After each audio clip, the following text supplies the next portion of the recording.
This is Introduction to English Language and Linguistics. I am Dr. Martin Edwards. When we're talking about language and linguistics, we are talking about language as it is used, not language as some people use it. That's literature. We are talking about language as it is used, really out there. How it is used, why it is used, when it is used, where it is used, what we use as language. Because the definition of what language is varies. Do gestures count as language? Well, I'm waving my hands around a lot. I do wave my hands around a lot when I'm lecturing. Is that part of my message? Yes. Who said yes? Thank you. I would say definitely waving my hands around is part of my message, it is part of language. Other linguists disagree.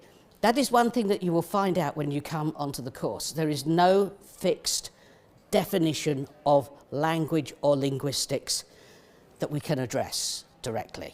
Instead, we address a series of definitions which work for particular circumstances. This is great because it means that this is an open science. Unlike calculus, I was talking to someone about books yesterday, and they mentioned that a calculus professor had said to them that he could use a book which was written in the 1920s because the subject hasn't really changed since then. But he doesn't because the students have changed, which is a very good reason. But nonetheless, you can't use a book in linguistics which is written 20 years ago, but in some areas of linguistics you can, but in a lot of areas you can't use a book which was written 20 years ago, not because the students have changed, that's a good reason, but because the knowledge has changed. The knowledge keeps changing in linguistics, and that's what makes it an exciting subject. We've not got to the end of the road as calculus has done. We'll talk later about all the directions that linguistics can take you in terms of career. But that's important to remember that we're not talking about a subject which we are just giving you information which other people have already generated. We're talking about involvement, interaction, and that's a large part of how the course works. It's interactive. Right, let's move on to what is language? Well, I'm not going to cover all of these areas. As you can see, the picture gets bigger and bigger the further out you go. I'll just cover the four big areas. Sounds and gestures. I've already mentioned sounds, gestures. Are they the same? Are they both part of language? Are gestures not part of language? Is BSL, British Sign Language, which is a gestural language, and it's recognised as being a language, is it, as a gestural language, different from the communicative gestures I use, waving my arms around?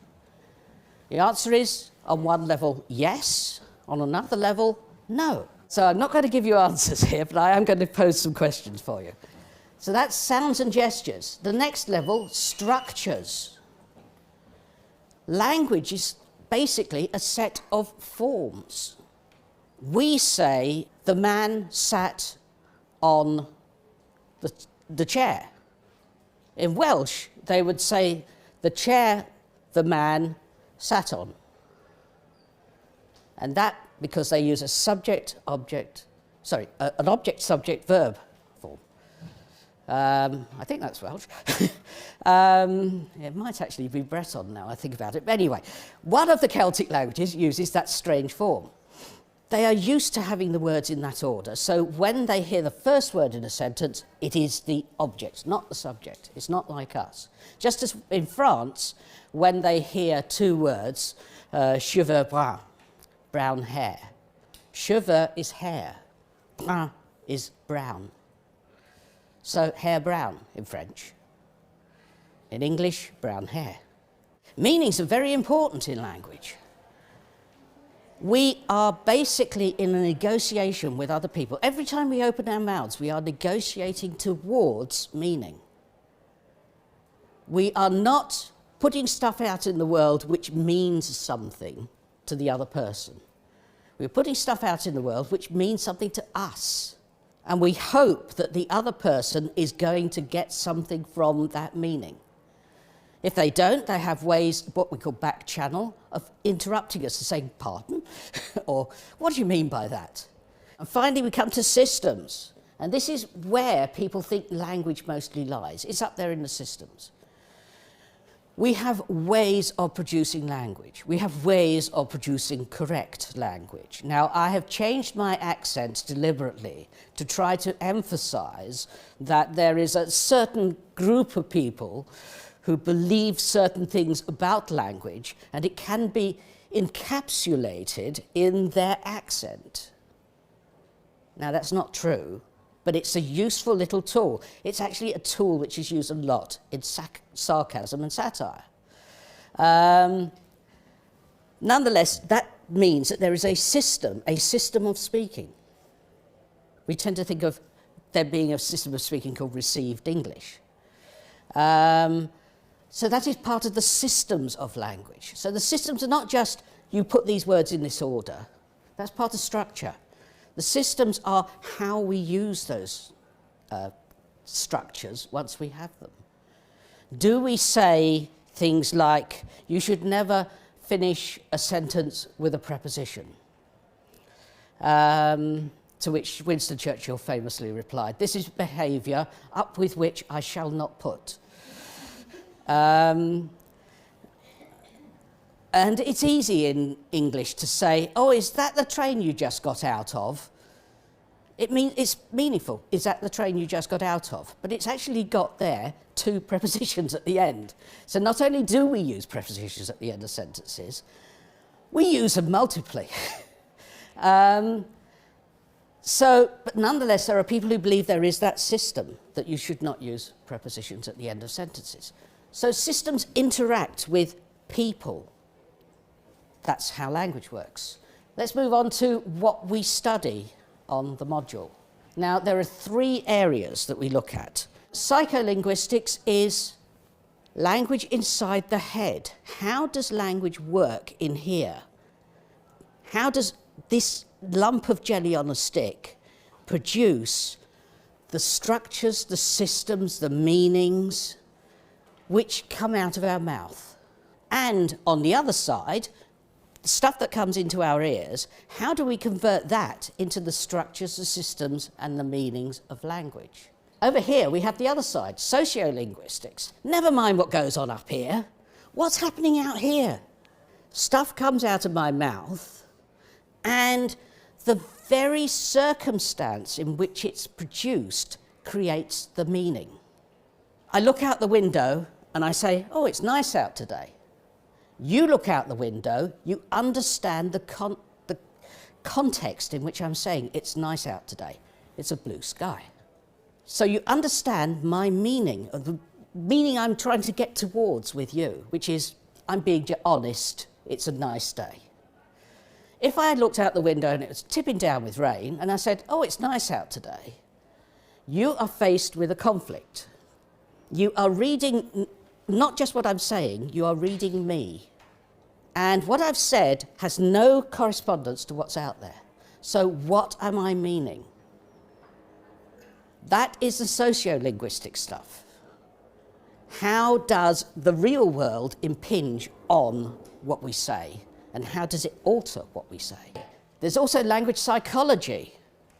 So that's not the physical objects inside our head, the structure of the brain. It's about the way the brain works, the processes of the brain.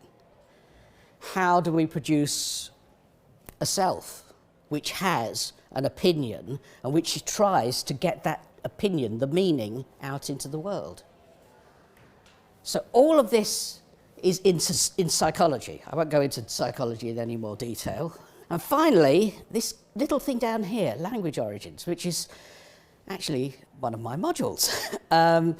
But at some stage, there were human-like creatures who did not use language for a given meaning of language. Don't forget, we don't have a definition of language. So at one stage, there were creatures, human-like creatures, who didn't use language. At another stage, there were human-like creatures who did use language. That raises a lot of questions. First of all, when did the change happen? In which of our previous species did the change happen, or did it happen in our own species? How did the change happen? Why did the change happen? All of these are questions around language origins. We are actually, 5 years ago, I would have said that everything's still up in the air. We are now beginning to grope towards a theory of language origins. And so the next 3 or 4 years in terms of language origins is going to be very exciting. Feel free to get on board. Okay, let's move over to sociolinguistics, which is other people's stuff, so I'll go through this quickly. Second languages. How do we teach and learn other languages? You know, you think that learning a first language, learning a second language are fairly similar. They are in fact very different, because when you learn your first language, you don't have a language. So you learn your first language as the language. You learn any second language as a language. So you learn it in a different way. How do we teach to make the second language come alive as if it were a first language? And indeed, how do people learn the second language? Can they learn it to the level where it becomes a first language for them, or the equivalent to a first language? Lots of interesting information and theories around that. Language identity. How do we create ourselves through language? Well, we have a self. It's created largely by our relationships with others. Most of our relationships are governed by language. So language is having a major effect on what we call a self, what we call ourself. And finally, anthropological linguistics. Who makes language and why? Why do the French speak French? How did they come to speak French? Why did they not speak Italian? Trivial questions apparently, but it takes you into all kinds of matters of relationships between people and environment, relationships between people and their histories. It's a whole area, anthropological linguistics. And it's also one of my areas. That's actually represented in the module, in the course, as a module on creating a language, where your job, your task for the module is to create a language. Just as Tolkien created all those languages in Lord of the Rings, and Peterson, forget his first name, Peterson created all those languages in George R.R. Martin's Game of Thrones, and Paul, now I've remembered his first name, but not his second name, but he's the one who created Klingon. You know, all of these people are creating languages, and they're making money out of it. So this is creating your own language tells you a lot about how language works, why language works, when language works. So that's basically our areas of study. I haven't mentioned pragmatics, so I'll go through that quickly now. It's how and why do we make language in the way that we do? So it's the social idea. This is called sociolinguistics, but it's linguistics between people. Pragmatics is a cultural level on top of the social level. And this raises questions of stylistics. What do we make when we make language? We have our own styles. What is making those styles? What makes those styles work? Corpus work. How do we use the language we make? In other words, you actually go out there and study large groups of data and say, how are people using this word, this phrase, this utterance? You know, why are they using it? Let's work at where they're using it in their utterances. So that's corpus work, and you'll do a lot on corpus work because it is a key way of discovering how language works. Taking large amounts of data and pulling out things which weren't obvious from the data. For instance, quick example, James Pennebaker has shown that when we use the word I, we tend to use it in an unempowered situation, when we are less powerful. When we use the word we are indicating our power. We are saying it's not just me. I've got all these people behind me. You can't see them, but they're all behind me. So that's the use of the word we. Penny Baker showed through corpus work that's the way we use we. And finally down here, language creation, how and why do new languages appear? It's a big thing. Languages apparently don't appear that often, but they appear more often than you'd think. In my lifetime, which admittedly is longer than yours, but in my lifetime I know of at least 2 new languages which have appeared. One of which I'm kind of claiming it's slightly off the edge of my life, but Hebrew became a first language for Israel during the 60s and 70s. Before that, it was the official first language of Israel, but it still had mostly second language speakers speaking it. The new generation came up, and in the 60s and 70s, they spoke Hebrew as their first language, and suddenly we've got a new language appearing. Admittedly, it's one which has had history and which has been preserved in various sub-forms throughout the years, but using it as a first language, being able to talk about what happened on telly last night in Hebrew, that happened in the 60s and 70s. The other language is Nicaraguan Sign Language. I won't go into that in detail. It's got a fascinating history, but it is completely new language from scratch, no history behind it, and it is a proper language. Let's move on. That's areas that typical modules. Well, there's some down here which show that we use particular modules to study the things I've been talking about. We've got something like overall over 50 modules, probably more, over the 3 years. You don't do them all. So you select the routes that you want your degree to take. You can also study a foreign language in the 2nd year and in the 3rd year. Now, it can be a new language that you've not studied before, in which case we set you off at the beginner's level. It can be a language you're quite familiar with, and we can set you off at that level. Or it can be a language which you treat as a first language, but which you need a qualification to actually teach it to other people as a first language, or even to teach English in that particular language community. Places like Finland, they say that yes, you could teach English to Finnish people, but only if you are qualified in Finnish, as well as English. And that's because they want people to relate to English as a Finnish sub-language. English isn't just our language anymore, it belongs all over the world. Sweden treats English as a sub-language of Sweden. Finland treats English as a sub-language of Finland. Germany sort of treats English as a sub-language of Germany. So all of these areas where people are treating this English as a second language as important, and they require the first language to be studied to a suitable level. So anyway, that's all the kind of languages you can choose. There's some listed there. There's over 60 different languages available.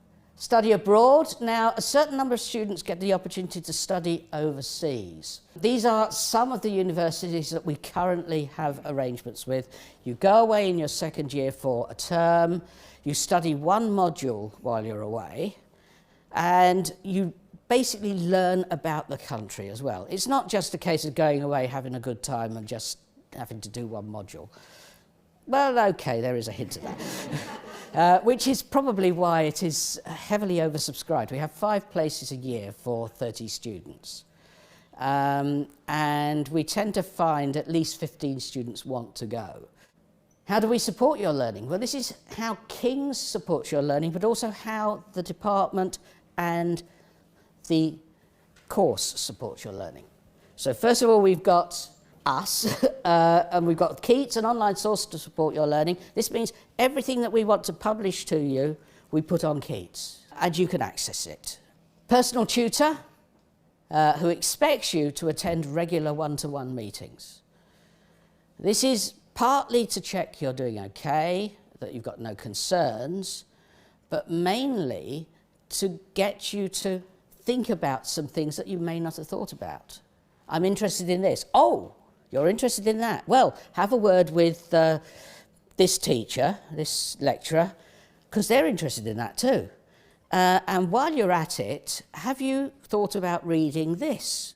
Tutorials. Some modules have tutorials. I like to build some tutorials into the system.